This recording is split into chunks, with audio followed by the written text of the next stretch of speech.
Hello friends, मैं हूँ सुनीता। मेरे चैनल हिंदी लोकगीत में आपका स्वागत है। मैं आज नवरात्रि स्पेशल देवी पचरा गीत सुनाने जा रही हूँ। अगर ये वीडियो पसंद आए तो प्लीज़ लाइक कमेंट सब्सक्राइब करें और सब्सक्राइब के बगल में बेल आइकन है उसे प्रेस करना ना भूलें, जिससे कि मेरे नए वीडियो की नोटिफिकेशन आपको मिलती रहे।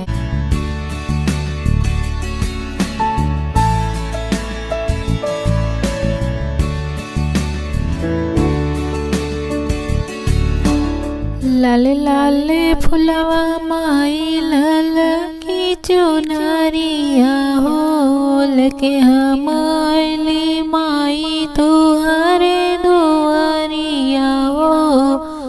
लाले लाले फुलवा माई लाल की चुनरिया होल के हम आइली माई तुहरे दुआरिया हो। मन झूमे नाचे गावे मंदिर सबे सजावे, बड़ नीक लागे तोहर भवनवा हो। बन जैती माई हम अड़हुल के फूलवा, मलिया बनैती हमर हरवा हो। बन जैती माई हम अड़हुल के फूलवा, मलिया बनैती हमर हरवा हो। बन जैती माई हम अड़हुल के फूलवा, मलिया बनैती हमर हरवा हो। झुलुआ लगली माई सात बहिनिया, लच लच लच के लानी बिया के डरिया हो।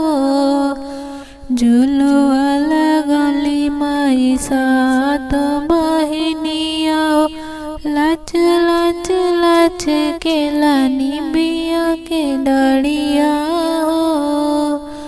बहेला पुरवाई झूलेली सात माई, बहेला पुरवाई झूलेली सात माई। भक्ता गावतावे तोहरो भजनिया हो। बन जैती माई हम अड़हुल के फूलवा, मलिया बनैती हमर हरवा हो। बन जैती माई हम अड़हुल के फूलवा, मलिया बनैती हमर हरवा हो। मन करे बलि होई चरण में तोहरी, ये हो माई बनी नरियलवा हो। मन करे बलि होई चरण में तोहरी, ये हो माई बनी नरियलवा हो।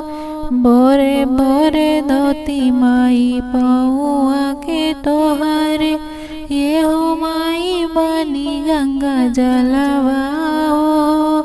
बोरे बोरे धोती माई पौआ के तोहरे, ये हो माई बनी गंगा जलवा हो।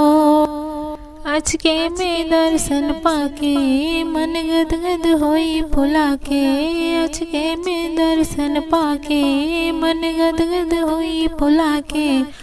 जब पाई है भक्ता माई दर्शनवा हो। बन जैती माई हम अड़हुल के फूलवा, मलिया बनैती हमर हरवा हो। बन जैती माई हम अड़हुल के फूलवा, मलिया बनैती हमर हरवा हो। सॉन्ग सा लगली माई तोहरो भजनवा, झुमतार सागरो जहनवा हो। सॉन्ग सा लगली माई तोहरो भजनवा, झुमतार सागर जहनवा हो। आचरा के छैया में छेद के बसाला पूजे त्रोज तोहरो चरणवा हो। आचरा के छैया में छेद के बसाला पूजे रोज तोहरो चरणवा हो। हमनी के ये मनसा मैया के साजी कलसा हमनी के ये मनसा मैया के साजी कलसा अब दीपक जरी तोहरो अंगनवा हो। बन जैती माई हम अड़हुल के फूलवा मालिया बनैती हमर हरवा हो। बन जैती माई हम अड़हुल के फूलवा मालिया बनैती हमर हरवा हो। लाले लाले फुलवा माई लाल की चुनरिया हो। लाले लाले फुलवा माई लाल की चुनरिया हो। लेके हम आइली माई तुहरे दुआरिया हो। लेके हम आइली माई तुहरे दुआरिया हो। मन जो में नाचे गावे मंदिर सब सजावे बड़ा नीक लागे तोहरो भवनवा हो। बन जैती माई हम अड़हुल के फूलवा मालिया बनोती हमर हरवा हो। बन जैती माई हम अड़हुल के फूलवा मालिया बनैती हमर हरवा।